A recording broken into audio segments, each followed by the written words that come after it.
Hi friends, welcome to మన Bommarillu. Upcoming రివ్యూలోకి వెళ్ళిపోదాం. అవని, వేదవతి, నిహారిక గుడిలో ఉన్న సీసీటీవీ ఫుటేజ్ని చూసి ఇంకా వెంటనే బయటికి వస్తారు. అందులో క్లియర్గా అమ్మవారు భవాని పాత అక్షయని గుడిలోకి తీసుకువచ్చినట్టుంటుంది, కానీ తీసుకు వెళ్ళినట్టు మాత్రం ఎక్కడా కనిపించదు. ఒక్కసారిగా ఇంకా షాక్ అయిపోతారు అవని, వేదవతి, నిహారిక. ఇంకా వెంటనే నిహారిక అయితే, అత్తయ్య ఇదంతా ఏదో కుట్రలా ఉంది అని అంటుంది.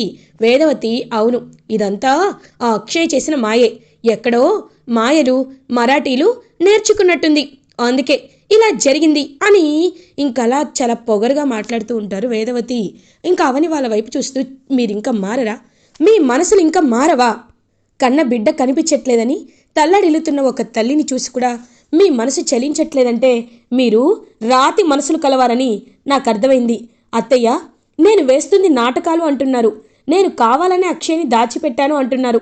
అలాంటప్పుడు నేను ఎందుకు ఇంకా ఇంకా ఇక్కడే ఉంటూ మీ దగ్గర నాటకాలు ఆడాల్సిన అవసరం నాకేముంది? నాకు మంచి జాబ్ ఉంది, కారు ఉంది, ఇప్పుడు ప్రమోషన్ వచ్చింది. అలాంటప్పుడు ఇంకా మీతో నాటకాలు ఆడాల్సిన అవసరం ఏంటి? ముఖ్యంగా నా దగ్గర అమ్మవారుంది. ఒకటి చెప్తున్నాను, కృష్ణబాబు తప్పిపోయినప్పటి నుండి మీరు ఇలాగే బాధపడినట్టు నటించారా, లేకపోతే బాధపడ్డారా అని అడుగుతుంది.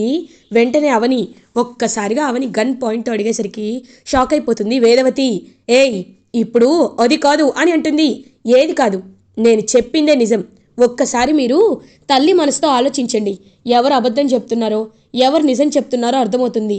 ఇంకా ఆ నిహారిక చెప్పే చెప్పుడు కాకమ్మ మాటలు విన్నారంటే ఇప్పటికే మీరు చాలా దిగజారిపోయారు.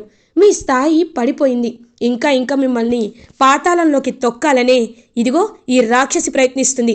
కాబట్టి ముందు మీది మీరు చూసుకోండి అని అక్కడి నుండి వెళ్ళిపోతుంది అవని. చూసావా తనకి ఎంత పొగరో అని అంటుంది వేదవతి. అవునత్తయ్య, ఇప్పుడు పై స్థాయిలో ఉందని తెగ ఉరిమి ఉరిమి పడుతుంది. ఎప్పటికైనా తను కిందకి రావాల్సిందే. మీరేమీ ఆలోచించకండి అత్తయ్య అని అంటుంది నిహారిక. ఇది ఇలా ఉండగా అక్షయ అలియాస్ అర్చన ఇంకా అలా అవని వాళ్ళ ఇంటి దగ్గరికి వస్తుంది. అప్పుడే సుజాత అయితే ఇంకా బయటికి వెళ్ళిపోతుంది. సుజాత పెద్దమ్మ బయటికి వెళ్ళారు కాబట్టి ఇప్పుడు నేను లోపలికి వెళ్ళి అమ్మవారికి నమస్కారం చేసుకుంటానని ఇంకా అలా అమ్మవారి దగ్గరికి వెళ్తుందనమాట, అన్నపూర్ణాదేవి దగ్గరికి. అక్షయ వెళ్ళి, అమ్మ, నేను అర్చనగా మారాననే విషయం వాళ్ళకి తెలిసిపోయిందేమో అనిపిస్తుంది. అందుకే నన్ను నువ్వే కాపాడాలి. అసలు నన్ను ఈ రూపంలోకి నువ్వు మార్చడానికి కారణమే మా అమ్మ నాన్నల్ని కలపడానికి. అలాంటిది వాళ్ళు ఇంకా కలవలేదు, ఒకరినొకరు అర్థం చేసుకోవటం లేదు. అలాంటప్పుడు ఎందుకమ్మా, ఎందుకు నాకు ఈ పరీక్షను పెట్టావు? ఎలా అయినా వాళ్ళు కలిసిపోవాలి, నేను కోరుకునేది అదే. అప్పటి వరకు నా రహస్యం బయట పడకూడదు అని మనస్ఫూర్తిగా కోరుకొని సుజాత వచ్చేలోపు బయటికి వచ్చేస్తుంది అక్షయ. ఇంకప్పుడే అవని ఇంటికి కారులో వస్తుంది. ఇటువైపు ఆటోలో వేదవతి అండ్ నిహారిక వస్తారు. అక్షయ వేదవతి నిహారిక వైపు చూస్తూ ఉంటుంది. మీరు అక్షయ్ గురించి తెలుసుకుంటానని వెళ్ళారు కదా, ఏదైనా విషయం తెలుసుకున్నారా పెద్దావిడ గారు? మీరైనా చెప్పండి అని నిహారికని అలాగే వేదవతిని అడుగుతుంది అక్షయ. తెలుసుకున్నాం, అన్నీ తెలుసుకున్నాం. నీ గురించి నిజాలన్నీ తెలిసిపోయాయి, అందుకే అలా చూస్తున్నాం అని అంటుంది వేదవతి. నా గురించి నిజాలు తెలిసాయా? ఏంటవి అని అడుగుతుంది. ఇంకా నటించద్దు, ఆపవే. నీకు అక్షయ్ ఎక్కడుందో తెలుసు, మర్యాదగా చెప్పు అని అంటుంది నిహారిక. ఏం మాట్లాడుతున్నారు మీరు? అక్షయ్ ఎక్కడుందో నాకెలా తెలుసు అని అడుగుతుంది అర్చన. ఏయ్, నటించద్దే. ఓ రోజు సీసీటీవీలో అక్షయ్ కనబడిన తర్వాత నువ్వే కనబడ్డావు అంటే నీకే తను ఎక్కడుందో తెలుసు. చూడు, ఇన్ని రోజులు ఇంట్లో ఉంటున్నావు కదా, మా అత్తయ్య గారు ఎంత బాధపడుతున్నారో చూస్తున్నావు కదా, చూసి కూడా నీకే మనసు కరగట్లేదా? నీకు అమ్మవారు మన ఇంటికి వచ్చి మనం మళ్ళీ తిరిగి ఇంటికి వెళ్ళడం ఇష్టం లేదా? ఇష్టం ఉంటే మర్యాదగా చెప్పు అని అడుగుతుంది నిహారిక. నిహారిక, నువ్వు ఆగు. చూడమ్మా అర్చన, నీకు తెలిసి కూడా దాచుకుంటున్నావు అంటే ఏదో కారణం ఉండే ఉంటుంది. కానీ ఒకటి చెప్పు, నేను మంచిదాన్నని నిన్ను ఇంటికి తీసుకువచ్చాననే అభిమానం నీకుందా లేదా? ఉంది కదా. అలాంటప్పుడు ఎందుకు నా దగ్గర ఇంకా ఇంకా నిజాన్ని దాచిపెడుతున్నావు? చెప్పమ్మా, ఆ అక్షయ్ ఎక్కడుందో చెప్పు. చెప్తేనే నేను మళ్ళీ సుఖంగా సంతోషంగా మనందరం ఉండొచ్చు. మనకి మళ్ళీ సిరి సంపదలు వస్తాయి. అమ్మవారు ఉంటే ఆ కటాక్షమే వేరు అని బ్రతిమలాడుతుంది వేదవతి. నిజం చెప్తున్నానండి. నాకు నాకేం తెలీదండి అని అంటుంది అర్చన. వెంటనే అక్కడికి అవని వస్తుంది. అమ్మా అర్చన, నిజం చెప్పమ్మా, నాకైనా నిజం చెప్పు. నీకు తెలుసు కదా అవని అక్షయ్ కనపడకుండా పోతే నేను ఎంత బాధపడ్డాను నీకు తెలుసు కదా, చెప్పమ్మా అని పాపం అవని కూడా అడిగేసరికి ఇంక అర్చనకి ఏం మాట్లాడాలో అర్థం కాదు. వెంటనే ఇంకలా అందరి వైపు చూస్తూ అమ్మవారి ఎటువైపు ఉన్నారో అటువైపు తిరిగి, చూడండి, మీ ఫ్యామిలీస్ ఒక్కటయ్యేంత వరకు, అవని గారు శ్రీకర్ గారు అనుమానాలన్నీ పోయి దగ్గరయ్యేంత వరకు అక్షయ రాదు, లేదు. ఇది నాకు ఆ అమ్మవారు భవానీ గారు చెప్పారు. అంతకుమించి నాకేం తెలీదండి అని లోపలికి వెళ్ళిపోతుంది అర్చన. ఇది కావాలనే అని అనేసరికి, నువ్వు వాగు నిహారిక, లేదు, తను కావాలనేం చెప్పటం లేదు, అర్థమవుతుంది, నాకంతా అర్థమవుతుంది అని వెంటనే ఇంకలా వేదవతి అయితే గుడికి వెళ్తుంది. గుడికి వెళ్ళి ఎక్కడైతే అమ్మవారు వచ్చారో ఆ విగ్రహం దగ్గరికి వెళ్తుందనమాట వేదవతి. వెళ్ళి, అమ్మ లగన్న అమ్మ, కంచి కామాక్షి, మధుర మీనాక్షి, కాశీ విశ్వేశ్వరి, అన్నపూర్ణమాత, ఎందుకు ఎందుకు నాకు ఈ కష్టాలు? తెలుసో తెలియకో బాగా అహంకారంతో నిన్ను తక్కువ చేసి చూశాను. ఆ అవనిచ్చో నీ విగ్రహాన్నిచ్చి పంపించేశాను. కానీ ఇప్పుడు నా తప్పు నేను తెలుసుకున్నాను. నువ్వు నా ఇంటికి రావాలని ప్రాధేయపడుతున్నాను. గత గత 50 ఏళ్ళుగా నీకు ఎన్నో పూజలు చేస్తున్నాను. అయినా సరే నువ్వు ఆ పూజకి కనికరించవా? ఆ పూజల్లో ఇంత చిన్న తప్పుకు కూడా అంతలా నాపై పగ తీర్చుకుంటావా? నేను చేసిన తప్పేంటమ్మా? శ్రీకర్ని ఆ అవని మోసం చేసింది, బయటికి గెంటేశాను. ఆ అక్షయ నా మనవరాలను ఒక మాట నింది, దాన్ని తిట్టాను. అప్పుడు అక్షయ వెళ్ళిపోయింది. తర్వాత జాతరకు వచ్చాక మమ్మల్ని అవమానిస్తే విగ్రహాన్ని తీసుకొని వెళ్ళిపోమన్నాను. నేను చేసిన ఈ చిన్న తప్పుకి ఇంత పెద్ద శిక్ష వేస్తావా అని కుప్పకూలి ఏడుస్తూ ఉంటుంది వేదవతి. అప్పుడే కరెక్ట్గా వేదవతి చెయ్యి వెనకాల ఒక చెయ్యి పడుతుంది భుజంపై. ఒక్కసారిగా వెనక్కి తిరిగి చూస్తుంది వేదవతి. అక్కడ అమ్మవారు భవానీ కనబడతారు. అలా చూస్తూ ఉంటుంది వేదవతి. ఎందుకు మీరు అంతలా బాధపడుతున్నారో తెలుసుకోవచ్చా అని అడుగుతుంది. నేనెవ్వరికీ చెప్పుకోలేను అని కన్నీళ్ళు తుడుచుకుంటుంది వేదవతి. చూడండి, కళ్ళల్లో ఉన్న కన్నీళ్ళు చూస్తుంటేనే మనసులో ఏదో బాధ మోస్తున్నారని అర్థమవుతుంది. నా పేరు భవానీ. చూడండి, మీరు చేసింది మీ దృష్టిలో తప్పు కాకపోవచ్చు, కానీ మీరు చేసింది ముమ్మాటికి తప్పు. నా నోటి నుండి ఆ అమ్మవారే ఇదంతా పలికిస్తుంది. ఎందుకంటే అవని చాలా మంచిది. అవని పరమ పవిత్రురాలు. అగ్నితత్వం గల అగ్ని అంత పవిత్రమైన అమ్మాయి అవని. అలాంటి అవనికి ఎవరో ఏదో నిందలు వేశారు, సాక్ష్యాలను చూపించారు. వెంటనే మీరు నమ్మి తనని బయటికి గెంటేశారు. తర్వాత తనకి ఎన్నో అవమానాలు చేశారు. ఒకటి గుర్తుపెట్టుకోండి అమ్మా, నేను అడుగుతున్నాను, దానికి జవాబు చెప్పండి. ఒకవేళ నిజంగా మీ దృష్టిలో అవని తప్పు చేసిందే అనుకుందాం, శ్రీకర్ని మోసం చేసిందే అనుకోండి, మరి అమ్మవారు తన్ని ఎందుకు కరుణిస్తుంది? తన పాప అక్షయ తన దగ్గర లేకపోయినా ఒంటరిగా జీవితం సాగిస్తున్న అవని జీవితంలోకి అపవిత్రమైపోయిన అవని దగ్గరికి ఆ అన్నపూర్ణాదేవి ఎందుకు వెళ్తుంది? మీకు మీ అత్తగారు, వాళ్ళత్తగారు అలా తరతరాలుగా వస్తున్న మీ సంపద అన్నపూర్ణాదేవి విగ్రహం ముక్కు పుడకని ఎందుకు అవని ముట్టుకోగలుగుతుంది? ఎందుకు అవని ఆ గుడి లోపలికి వెళ్ళగలుగుతుంది? మీరు వదిలేసిన అమ్మవారిని ఎందుకు అవని తీసుకు వెళ్ళగలుగుతుంది? ఒకవేళ మీరు చేసిన తప్పుకే అమ్మవారు ఇంత పెద్ద శిక్ష వేశారంటున్నారే, అలా అయితే మీ దృష్టిలో అవని చేసిన తప్పుకి అమ్మవారు అవనిని ఏం చేయాలి? ఏమీ చేయకుండా ఎందుకు తన గుండెల్లో పెట్టుకుంది? తనకి ఎందుకు పదవోన్నతిని ఇచ్చింది? ఎందుకు తనని ఇప్పుడు ఒక స్థాయిలో నిలబెట్టింది? ఒక్కసారి ఈ విషయాన్ని మీ మనసుతో ఆలోచించండి అని అంటారు అమ్మవారు భవానీ. ఒక్కసారిగా వేదవతి అలా ఇంకా ఆలోచనలో పడి షాక్లో ఉండిపోతుంది. వేదవతి ఆలోచనలో పడుతుంది. మొత్తం జరిగినంతా గుర్తు చేసుకుంటుంది. నిజమే, ఏ పాపం చేయని అవని అమ్మవారి చెంత ఉంది. అమ్మవారు తనకి ఒక షెల్టర్ని ప్రొవైడ్ చేసింది. బట్ నేను ఇప్పుడు ఇలా ఉన్నాను అంటే అవని విషయంలో నేను చేసిందే తప్ప అనే ఒక ఆలోచన వస్తుందన్నమాట వెంటనే వేదవతికి. అప్పుడే కరెక్ట్గా ఇంకా అలా వేదవతి వెళ్తూ ఉంటే ఇంకా వెంటనే కొంతమంది వేదవతి దగ్గరికి వచ్చి వస్తువులు దొంగతనం చేయాలనుకుంటుంటే వెంటనే అక్కడికి అవని వస్తుంది.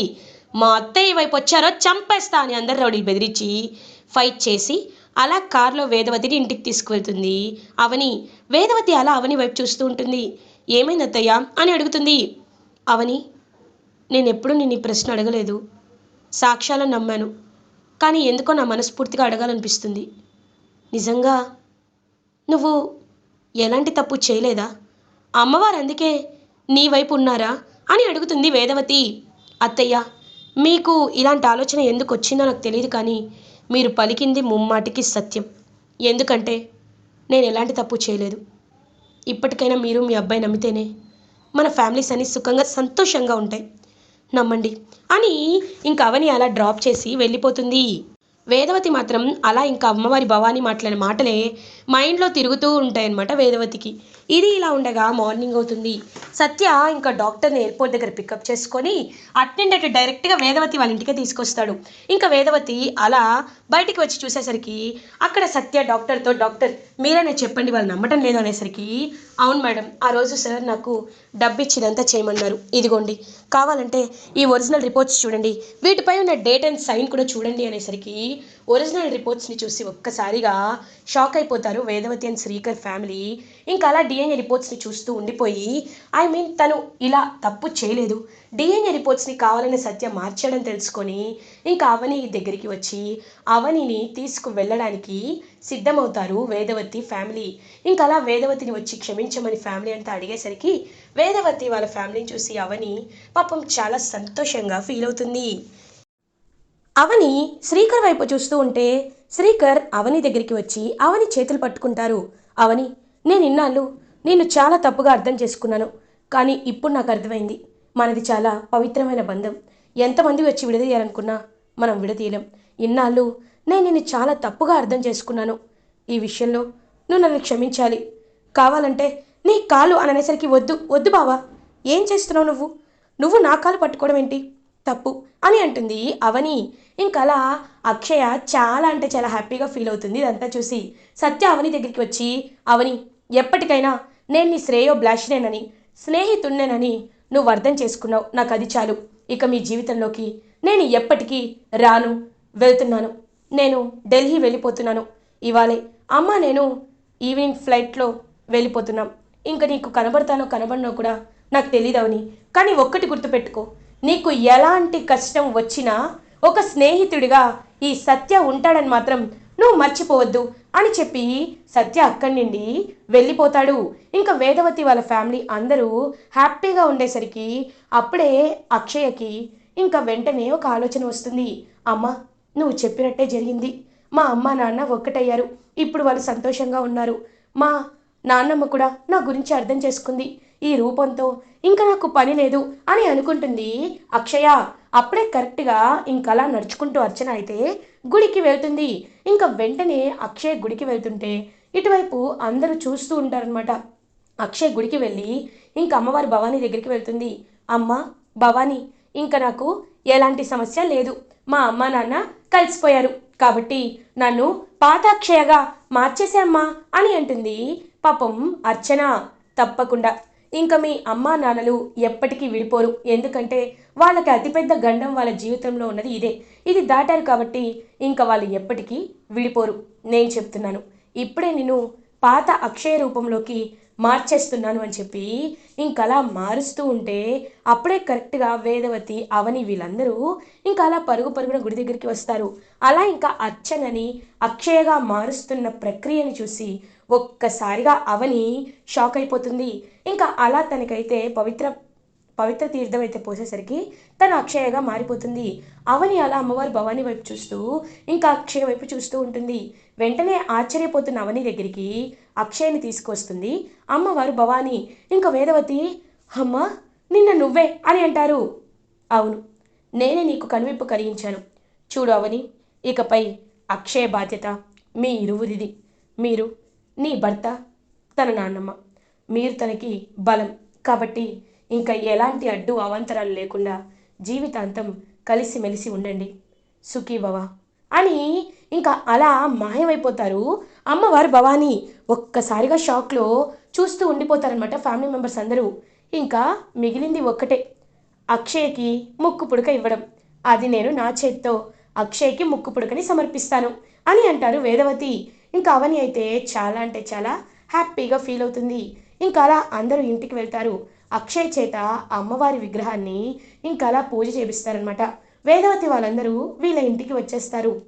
అప్పుడే సత్య కూడా ఇంకా ఢిల్లీలో కోర్ట్ కేసు అనేది నడవడంతో కొద్ది రోజులు పాస్ అయిన తర్వాత అలా ఇంకా కోర్ట్ కేసు గెలుస్తారనమాట. హైకోర్టుకి వేశాక సుప్రీంకోర్టుకి వేసిన తర్వాత సత్య సత్యవాన్ని గెలిపించి వాళ్ళ పంట పొలాలని వేదవతి ఫ్యామిలీని మళ్ళీ కాపాడి పంట పొలాలని వెనక్కి వచ్చేలా చేస్తారు. ఇంకా అలా వీళ్ళ ఫ్యామిలీ అయితే ఎదుగుతుంది. మళ్ళీ ఏ ఇల్లు అయితే వీళ్ళు ఖాళీ చేశారో అదే ఇంటికి వేదవతి కుటుంబం అక్షయ అవనితో పాటు వస్తుంది. పాపం సుజాత దూరంగా ఉంటే, సుజాత ఏంటి చూస్తున్నావు రా అని చెప్పి ముందుకు తీసుకొస్తుంది వేదవతి. పర్లేదత్తా అని అంటుంది. చూడు, నువ్వు ఏం మాట్లాడినా న్యాయంగానే మాట్లాడతావు. నీ నోరు గురించి నాకు తెలుసులే. ఇంక నువ్వు మాపై కాదు, ఎవరైతే అన్యాయంగా ఉంటారో వాళ్ళపై అరవాలి అని ఇంకలా ప్రసాదరావు అండ్ వేదవతి ఇద్దరు మాట్లాడుతూ ఉంటారు. ఇంకా నిహారిక శౌర్య కృష్ణబాబు మాత్రం చాలా జలస్గా ఫీల్ అవుతారు. ఇప్పుడు మన పరిస్థితి ఏంటి కృష్ణ అని అడుగుతుంది శౌర్య. చూడు బంగారం, ఇప్పుడు మనకి దిక్కు మొక్కు లేదు, బయటికి వెళ్ళి బ్రతికే అంత ఓపిక నాకు లేదు. కాబట్టి ఇక్కడే ఉండి ఏదో చేసుకుందాం. ముక్కు పుడకపై ఆశపడితే చూసావుగా ఎన్ని అనర్థాలు జరిగాయో. అదే మనం మామూలుగా ఉన్నామనుకో ఇక్కడే ఏదో ఒకటి తినొచ్చు, బయటికి వెళ్తే కనీసం మినరల్ వాటర్ కూడా దొరకదు. కాబట్టి మంచిగా ఉందాం అని అంటాడు కృష్ణబాబు. నువ్వు చెప్పింది నిజమే కృష్ణ, మనం మారిపోవడమే మంచిది అని అంటుంది శౌర్య. అవును, మారుదాం, కానీ కొద్ది రోజులు మాత్రమే, తర్వాత నేనంటే ఏంటో చూపిస్తాను అని నిహారిక మనసులో అనుకుంటుంది.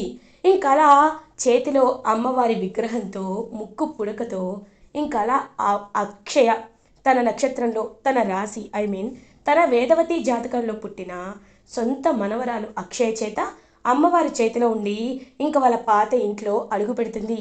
అలా ఇంకా వేదవతి అక్షయ అవని ముగ్గురు కలిసి అమ్మవారికి పూజ చేసి నైవేద్యాన్ని సమర్పిస్తారు. ఇంకా వెంటనే పూజ జరిపించండి, అమ్మవారి ముక్కు పుడకని నేను అక్షయ్కి సమర్పిస్తాను అని చెప్పి ఇంకా అలా వేదవతి పూజ హోమం అవన్నీ జరిపించి శాస్త్రీయ పరంగా అక్షయ్కి ముక్కు పుడకని ఇస్తారు. వేదవతి అవని శ్రీకర్ ఫ్యామిలీ మెంబర్స్ అదంతా చూసి చాలా అంటే చాలా హ్యాపీగా ఫీల్ అవుతారు. ఇలా ఎపిసోడ్ ఎండ్ అవుతుంది. ఫర్దర్ ఎపిసోడ్ రివ్యూస్ ముందుగా మీకు కావాలి అనుకుంటే మా ఛానల్ని సబ్స్క్రైబ్ చేసుకోండి. Thanks for watching.